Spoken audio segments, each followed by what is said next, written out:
Hi friends, welcome back to ఉస్తా kitchen. ఈరోజు వీడియోలో ఒక మంచి స్నాక్ రెసిపీ చేసుకోబోతున్నాము. మసాలా పల్లీలు. ఈ పల్లీలు చాలా సింపుల్గా చేసుకోవచ్చు. అదేవిధంగా మన బయట స్వీట్ షాప్స్లలో ప్యాకెట్స్లలో తెచ్చుకుంటాం కదా, సేమ్ అదే టేస్ట్ అండ్ స్ట్రక్చర్ కూడా వస్తుందన్నమాట.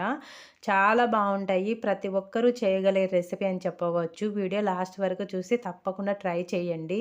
ఇలా ఇంట్లోనే హెల్తీగా చేసి పెడితే పిల్లలు కూడా చాలా ఇష్టంగా తింటారు. సో ఇంతవరకు ఈ వీడియోని లైక్ చేయకపోతే లైక్ చేసి, కొత్తగా చూస్తున్న వాళ్ళు మన ఉచిత కిచెన్ ఛానల్ని సబ్స్క్రైబ్ చేసుకోండి ఫ్రెండ్స్. నెక్స్ట్ లేట్ చేయకుండా ప్రాసెస్లోకి వెళ్ళిపోదాము.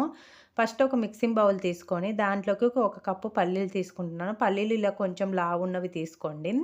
తర్వాత దీంట్లోకి 1 స్పూను కారం, హాఫ్ స్పూను ఉప్పు and half spoon garam masala ధనియాల పిండి, half spoon chaat masala, half spoon garam masala and 3 table స్పూన్ల వరకు శనగపిండి, 2 టేబుల్ స్పూన్లు బియ్యం పిండి, హాఫ్ లెమన్ పిండుకోవాలి. లెమన్ పిండుకోవడం వల్ల చేదేమి రాదండి. హాఫ్ లెమన్ పిండుకొని ఈ మసాలా మొత్తం బాగా కలిసే విధంగా కలుపుకోండి. దీంట్లో స్పైసెస్ ఎక్కువ కావాలనుకున్న వాళ్ళు అల్లం వెల్లుల్లి పేస్ట్ కూడా వేసుకోవచ్చు.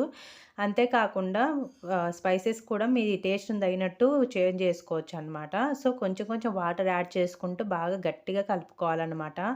మనం గట్టి పకోడీకి ఎలాగైతే గట్టిగా కలుపుకుంటామో అలా కలుపుకోవాలి. చూడండి, ఈ వీడియోలో చూపిస్తున్న కన్సిస్టెన్సీగా గట్టిగా కలుపుకొని ఇది అనేది ఒక 15 మినిట్స్ పక్కన పెట్టుకుందాము. ఇలా తర్వాత 15 మినిట్స్ పక్కన పెట్టుకోవడం వల్ల ఈ మసాలా మొత్తం పల్లీలకు పట్టుకొని మనం ఆయిల్లో వేసినప్పుడు విడిపోకుండా ఉంటుందన్నమాట మసాలా అనేది. సో ఇలా ఒకసారి మళ్ళీ అంత బాగా కలుపుకొని నెక్స్ట్ డీప్ ఫ్రైకి సరిపడే ఆయిల్ పెట్టుకొని వేడి అయిన తర్వాత 1 బై 1 ఇలా విడివిడిగా వేసుకోండి. వీలైనంత వీలుగా మనం ఒకటే ముద్దలాగా వేస్తే మనకు విడివిడిగా రావు. ఇలా 1 వేసుకోవాలి. ఇలా వేసుకోవడం వల్ల మీకు సేమ్ బయట స్వీట్ షాప్స్ లాగా టేస్ట్ స్ట్రక్చర్ వస్తుందన్నమాట. సో ఇలా మొత్తం అన్నీ విడివిడిగా వేసుకోండి. ఇలా సైడ్ నుంచి వేసుకోవడం వల్ల మీకు ఆయిల్ అనేది చిట్టకుండా, వేడి తగలకుండా ఉంటుంది. వేసిన వెంటనే మీకు కదపద్దు. కదిపినారంటే మసాలా అనేది పచ్చిగా ఉండి విడిపోతుంది. సో వెంటనే కదపకుండా కొంచెం కలర్ చేంజ్ అయ్యి అవుతున్నాయి అనే టైంలో బాగా కలుపుకొని రెడ్గా కాల్చుకోండి. మీరు సరిగ్గా కాలకపోతే మెత్తగా ఉంటాయన్నమాట. ఇలా కొంచెం రెడ్గా కాల్చుకొని మళ్ళీ సేమ్ అదే విధంగా ఇంకొక ట్రిప్ వేసుకోవాలన్నమాట. మనం కలిపి పెట్టుకున్నాం కదా పల్లీలు, సేమ్ అలానే అన్నీ సైడ్ నుంచి వేసుకోండి చెయ్యి కాలకుండా. అలా వేసుకొని వెంటనే కదపకుండా రెడ్గా కాల్చుకోవాలి నీట్గా. ఇలా రెడ్గా కాల్చుకున్న తర్వాత అన్నీ మొత్తము ఒక టిష్యూ ఉన్న పేపర్లోకి సర్వ్ చేసుకోండి. ఎక్స్ట్రా ఉన్న ఆయిల్ ఆ టిష్యూ అనేది పీల్ చేసుకుంటుంది అనమాట.